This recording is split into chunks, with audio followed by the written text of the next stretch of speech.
Welcome back to my channel. This is part 2 regarding a conversation with Anupam from Do-Chaki Designs regarding his product Lokhand. In this video, we shall continue a conversation regarding the build aspect of this bike as well as how expensive would it cost to replicate this machine for a customer. I'm assuming you might have designed a really strong cone set as well. Cone set we have used the same of the Royal Enfield, but the chassis part which is holding it, which is the neck part, has to have a very strong strength to it. So it's not, as we have made completely built the new chassis. So it's not that two pipes welded to it. It has a complete side plates mounting to it and the tank supporting it. So it has a quite good strengthening point at that point. Okay. But the cone set what we have used is used as we have used a stock Royal Enfield cone set. We have tried to use most of the parts stock from the Royal Enfield because it's easier for us to service also in future. We want to do anything in future also, it will be easier for us because making everything is very difficult. It is possible, but long term it's a little complicated, you can say. So if you can simplify a complicated looking design, why not? As simple as that. Because there are these small things like cone set, obviously no one is going to look if it's customized or not. That's an internal part. I get your point. So what is the approximate fuel capacity of the fuel tank? It's around 13.5 kgs. Sorry, liters. 13.5 liters. Okay, more than enough to go from one show to another. Yeah, definitely. Okay, and so this particular Lokhand, is this like a masterpiece that will be keeping in your showroom, or if a person wants to order a product like this, you can manufacture it? Actually, we have specifically made it for that particular event, so it's still in our workshop. We have kept it as a show bike for anyone who wants to come and have a look. Okay. So it's specifically made for us, but if somebody wants something similar, we can do it, but we won't do it. Because our philosophy is simple, that we don't repeat or we don't copy any of our own designs as well as anyone else's design. Oh, so this is just one of one. Yeah, we can do something similar but not the same thing. Okay, that's a good philosophy. Yeah. Okay, so I'm assuming the electronics are as stock as it was before. There's no changes in that. Whenever we build a bike at Dochaki, we try to keep all the internal parts like the engine parts, the electricals, or all the minor things which are going to be changed in future as stock as possible. So that if somebody takes a bike from us or get it bikes done from us, he won't face any issues in servicing or maintenance or anything. So that's the only philosophy we always follow, because most of the time what happens is that people come from different cities or different places, or they are not able to send the bike to us all the time for servicing and all that. So we don't want our customers to have that pain कि यार ये नहीं मिल रहा है, how to go for that, इसको क्या करें.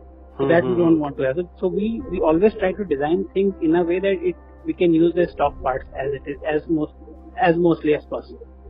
I've noticed it's got a slight lean forward angle. Is there any particular reason why you've gone ahead with that? Because usually these cruisers are associated with a very relaxed riding position. I'm not saying it's a Yamaha R15 aggressive position, but it's a slight lean ahead. Right. So see, I don't want it to go for a cruiser look actually, for a completely highway ride. It's slightly on a bobber side. Bobbers mostly have used for basically for fun ride or the quick rides. So like for that, for that people used to generally can lean ahead, go faster, and all that kind of stuff can be done on a bobber. So I wanted to keep that in essence, as well as I don't want to make it as the bike is long. If I make it like a cruiser or something, then I have to make the handlebar very long, which will come to the rider. So then it will completely destroy that look also. So that's why I wanted to keep the handle as minimalistic as possible, as small as possible, even still being comfortable for the rider. Perfect. And if a person like me would want to, obviously you wouldn't make the exact same bike, but a bike similar to this design philosophy, how much time would it take for you to build it, and how expensive would it cost me? Generally, build time is around 2 months for something like this. 2 months to 2.5 months. It all depends on what are the details going into it, what are the paint scheme, and a lot of things are there. So it's a very intricate thing which we discuss and we decide, and then accordingly we'll tell. and keeps on changing also, because when we start building, for making us is a completely different thing, because we have a design in our mind, we definitely go for it. But if it is for a customer, then we have to completely regularly communicate with them. Okay, this change has It been done. always goes up and down. Yeah, I so understand that. it's slightly up and down goes up, but generally we take around 2 months time.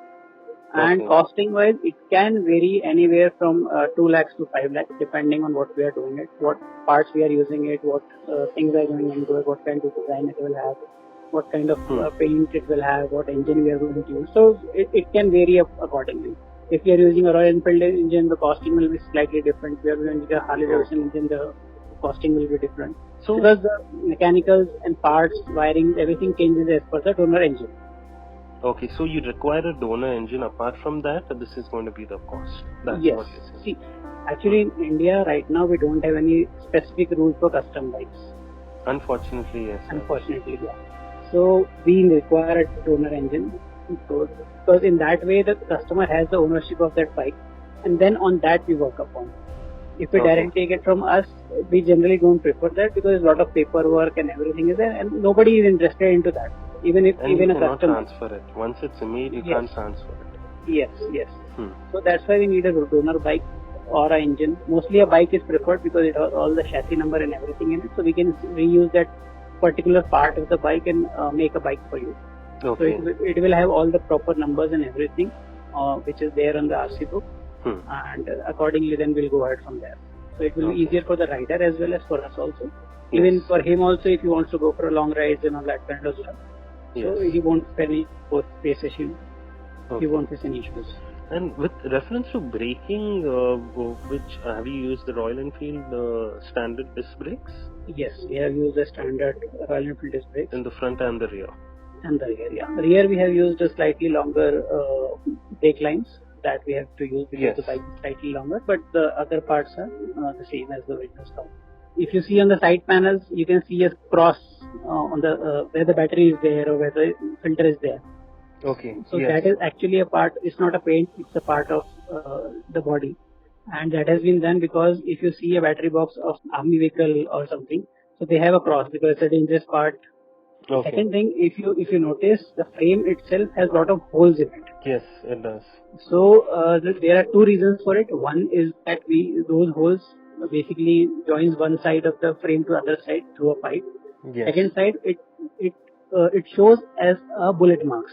So that was the basic idea of all these small details. These are small things, but we have tried to incorporate whatever we can. It's not a completely a best thing, and we could have done a lot of things, but in a limited time, you've done an amazing job.